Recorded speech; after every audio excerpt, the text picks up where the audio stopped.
What's up everyone, you are watching Pinkbird Originals, and in today's video I am going to try to fix my jeans with the power and magic of embroidery. Okay, before anyone says it, I am fully aware there are probably 100 better ways to fix a pair of jeans than embroidering on them, but I don't sew, and this way I'm hoping will be more fun. So these are how the jeans look normally, and I'm going to want to fit this bit into my magnetic hoop, and I'm going to want that seam to be kind of as centre middle-ish in my magnetic frame as possible.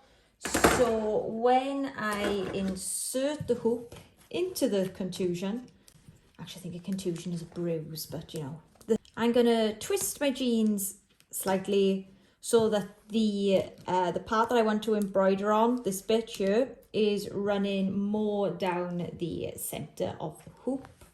And then I'm going to place my 2 layers of tearaway stabiliser inside as well. This is going to involve a lot of pulling and rearranging, I think, so I'll probably speed up the footage here.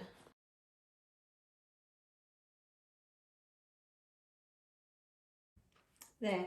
And now that I have it more or less where I want it to be, I'm just going to get 2 pins and just secure the material so that it doesn't like come apart in the hoop, because I want this seam to be like as close together as possible when I'm embroidering the design over the top of it.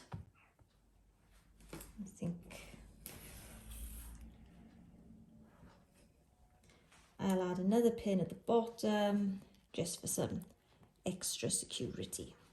Okay, and now I'm going to place my magnetic frame on top of the open edges, and you can see they're roughly in the middle, and try and straighten them out a little bit more just by tugging on the edges. So those seams are pretty close together. I say seams when the ripped edges are pretty close together. And now I'm just going to embroider over that and hope this all goes to plan. The embroidery machine I'm using today is the HCS2 by Happy Japan. I bought this machine second hand, but you can buy them brand new from a company called Midwest Machinery in the UK. And I'm just inserting the leg of the trousers over the bobbin arm, and I'm sliding my hoop into place.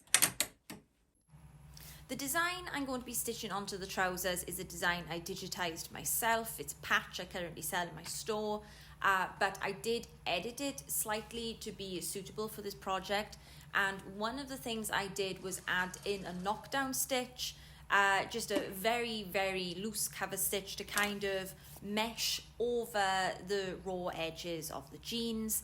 And what you're seeing here is I picked a colour thread that matched the colour of my jeans, so that knockdown stitch is almost invisible. The machine is now starting to stitch out the design, and it is starting with that cover stitch I was just talking about.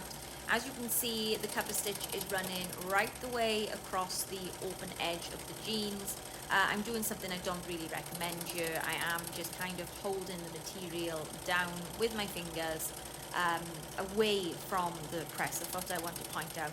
But it's just to make sure that there was no kind of bunching in the material that would create a crease. And here's another angle of that knockdown stitch. You can see it's very loose, and it's just doing the job of holding the raw edges together. Now we've moved on to stitching the actual design itself out, and I am stitching directly over the raw edges, and by doing this I'm hoping it's going to pin those open ends together. Also, I'd like to point out our sponsor for this video today is Sooty Dog. Without him ripping the jeans in the first place, we never would have been able to make this video. So thanks, Sooty. And I just left the jeans hang as they were stitching out. If I was concerned about the weight of the jeans, I could put something underneath them to support their weight.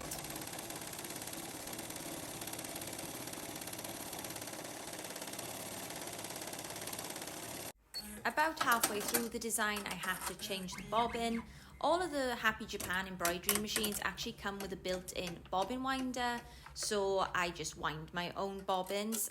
Don't pay too much attention to my bobbin casing, it does need a bit of a spring clean. When reinserting the hoop, I am making sure the bobbin arm goes through the leg of the jeans and that the material isn't squashed between the bobbin arm, the hoop and the needle to ensure that material isn't stitched together. White was the final colour in the sequence to stitch out.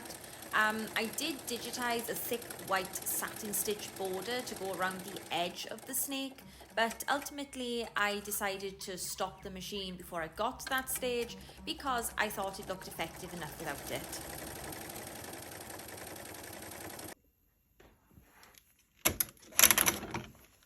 Here we are then, guys. Favourite pair of jeans saved. I'll have to be careful how much of my leg I show because I absolutely can't stand my feet and the world doesn't need to see those unless they're paying, of course. But yeah, I realised I should have put something else there to stop it ripping further down, so that is definitely something I'll do in the future.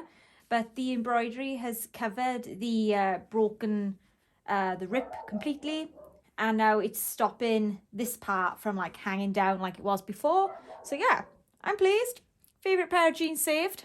And I've got a cool piece of artwork on my trousers as well, and because it's like on the inside, it's sort of a little bit hidden, so it kind of makes it like a secret tattoo, which I think is quite nice.